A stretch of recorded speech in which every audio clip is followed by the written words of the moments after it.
Jai Hind दोस्तों. Today I am going to tell about difference between quality control and quality assurance. In this video you will learn duties and responsibilities of quality control and quality assurance. तो चलिए शुरू करते हैं. दोस्तों आपको मैं बता दूं, quality department is a backbone of any company. कैसे होता है दोस्तों? अगर आपने सपोज़ आपने लाखों करोड़ों की कंपनी आपने बना ली, ठीक है, और उसकी प्रोडक्ट की क्वालिटी अच्छी नहीं है, और वो आप प्रोडक्ट को अपने कस्टमर के पास आपने भेज दिया, ठीक है, और वहाँ पे जब वो असेंबली कर रहा है और उसमें कुछ डिफेक्ट्स आ गए, ठीक है, वो प्रॉपर असेंबल नहीं हो रहा है, तब वो आपको बुलाता है अपने एंड पे रिवर्क के लिए. तो आप वहाँ पे जाओगे, रिवर्क करोगे, या फिर कुछ केस में ऐसा होता है कि कस्टमर उसको डायरेक्टली रिजेक्ट कर देता है. तो ये अननेसेसरी बर्डन होता है कंपनी के ऊपर, ठीक है. तो इसलिए बोला जाता है कि quality control department is a backbone of any company, ठीक है. अब मैं आपको बताता हूँ, क्वालिटी कंट्रोल जो डिपार्टमेंट है इसके अंदर भी बहुत सारे सब डिपार्टमेंट आते हैं, जैसे सप्लायर क्वालिटी हो गया, इनकमिंग क्वालिटी हो गया, प्रोसेस कंट्रोल हो गया.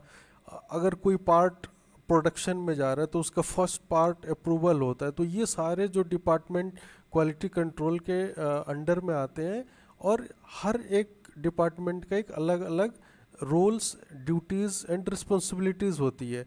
तो आज इस वीडियो में हम सिर्फ क्वालिटी कंट्रोल और क्वालिटी एश्योरेंस डिपार्टमेंट के बारे में जानेंगे कि इन डिपार्टमेंट में क्या क्या ड्यूटीज़ होती हैं, क्या क्या रिस्पॉन्सिबिलिटीज़ होती हैं. सपोज़ आप कहीं जॉब की ट्राई कर रहे हो, या फिर आप कहीं आपसे कोई पूछता है कि आप कौन से डिपार्टमेंट में जॉब करते हो, तो आपने बोला क्वालिटी कंट्रोल में.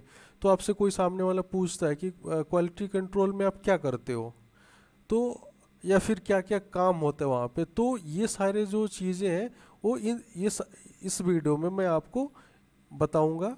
तो चलिए शुरू करते हैं. सबसे पहला है दोस्तों, duties of quality control engineer. दोस्तों क्वालिटी कंट्रोल इंजीनियर की ड्यूटीज़ क्या क्या होती है. मैंने इस वीडियो में मैंने पॉइंट वाइज पॉइंट मैंने डिस्क्राइब किया हुआ है, तो आप देखो. Monitoring operation to ensure that they meet production standard. दोस्तों कोई भी कंपोनेंट होता है उसकी कुछ ड्राइंग्स होती है, कुछ स्टैंडर्ड होता है कि इसके कौन कौन से प्रोसेस से इसको इस पार्ट को हम बनाएंगे, ठीक है. तो आपको जो क्वालिटी कंट्रोल इंजीनियर होते हैं वो क्या करते हैं, मॉनिटर करते हैं किसको, ऑपरेशन को. कोई ऐसा तो नहीं कि कोई ऑपरेशन छूट गया, ठीक है. तो ये सारा है. अब इसमें recommending adjustments to the assembly और प्रोडक्शन प्रोसेस, इंस्पेक्टिंग, टेस्टिंग और मेजरिंग मटेरियल और प्रोडक्ट बिंग प्रोड्यूस, ठीक है. आपको ये सारा टेस्टिंग भी करना है, मेजर भी करना है, ठीक है. Measuring product with rulers, callipers, gauge और माइक्रोमीटर्स. जैसे दोस्तों ये सारे मेजरमेंट्स के इंस्ट्रूमेंट होते हैं. आपको with the help of this instrument आप प्रोडक्ट को आपको मेजर भी करना है, ठीक है. Operating electronics inspection equipment and software, accepting और रिजेक्टिंग फिनिश्ड आइटम. अब क्या होता है, कोई भी कंपोनेंट बन गया, ठीक है. अब प्रोडक्शन वाले आते हैं कि भैया इसको आप मेजरमेंट करो, इसको आप जजमेंट लो कि ये एक्सेप्ट है या रिजेक्ट है, ठीक है.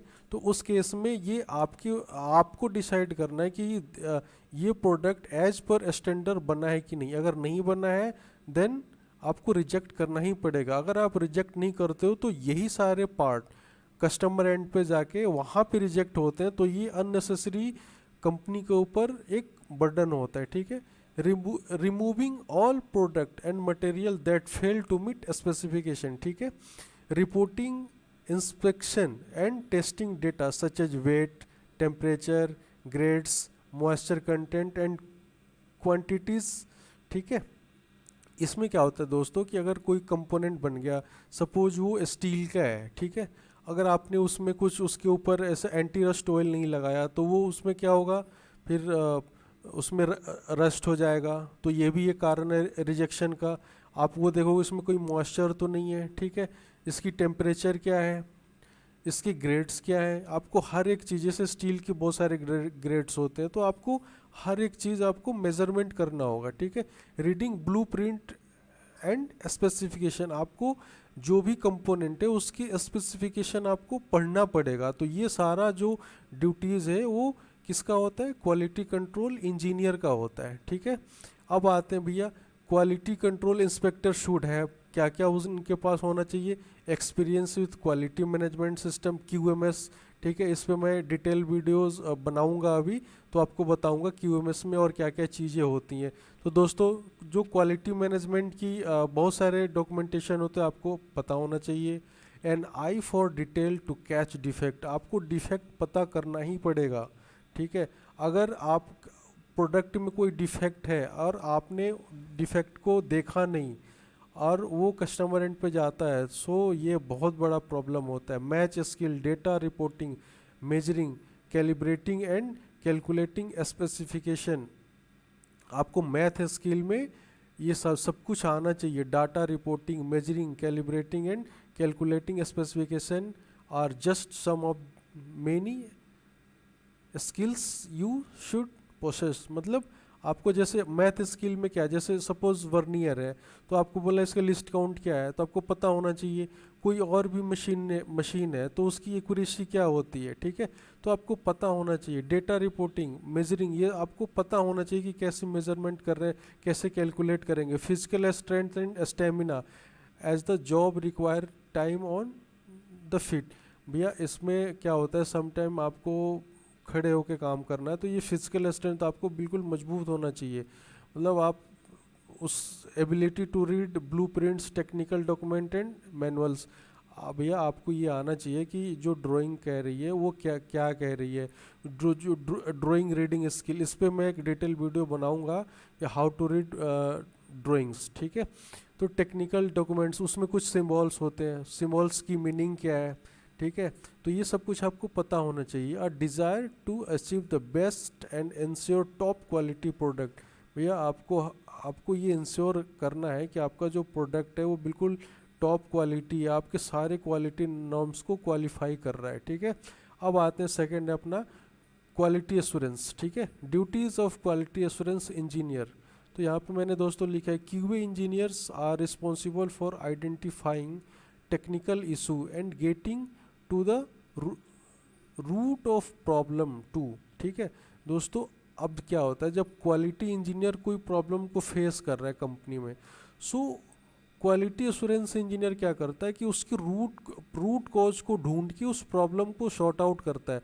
They are also proactively recommended solution that will improve product durability and overall performance. और क्वालिटी एश्योरेंस कुछ ऐसा करते हैं उसमें कि ये परफॉर्मेंस को और इम्प्रूव करता है। ठीक है, और क्या क्या उनको पता होना चाहिए, डॉक्यूमेंटिंग एंड रिपोर्टिंग प्रोडक्ट और सर्विस क्वालिटी लेवल्स। ठीक है, डॉक्यूमेंटेशन हर एक चीज़ का उनको पता होना चाहिए उनको, और कैसे कैसे किसको आगे क्या रिपोर्ट करनी है, तो ये चीज़ें उनको करनी होती है। Developing and implementing standard for inspection, इसमें क्या होता है दोस्तों, जैसे स्टैंडर्ड रूम का टेम्परेचर है वो 20 डिग्री होता है, तो ये आपको स्टैंडर्ड मेंटेन करना होगा, उसको एक डॉक्यूमेंट बनाना होगा और उसको फॉलो करना होगा।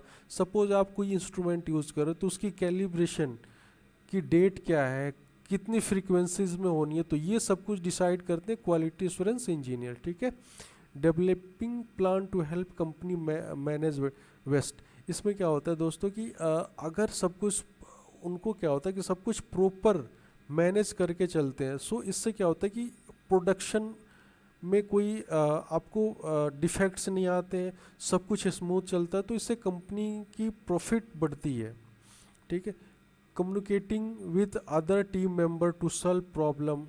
ठीक है, अभी कोई अगर प्रॉब्लम आ गया तो सारे टीम मेंबर को कम्युनिकेट करके वो प्रॉब्लम को रिजॉल्व करते हैं। ठीक है, तो दोस्तों आज की इस वीडियो में इतना ही। Thank you. नेक्स्ट वीडियो में हम बात करेंगे QMS के बारे में। Thank you.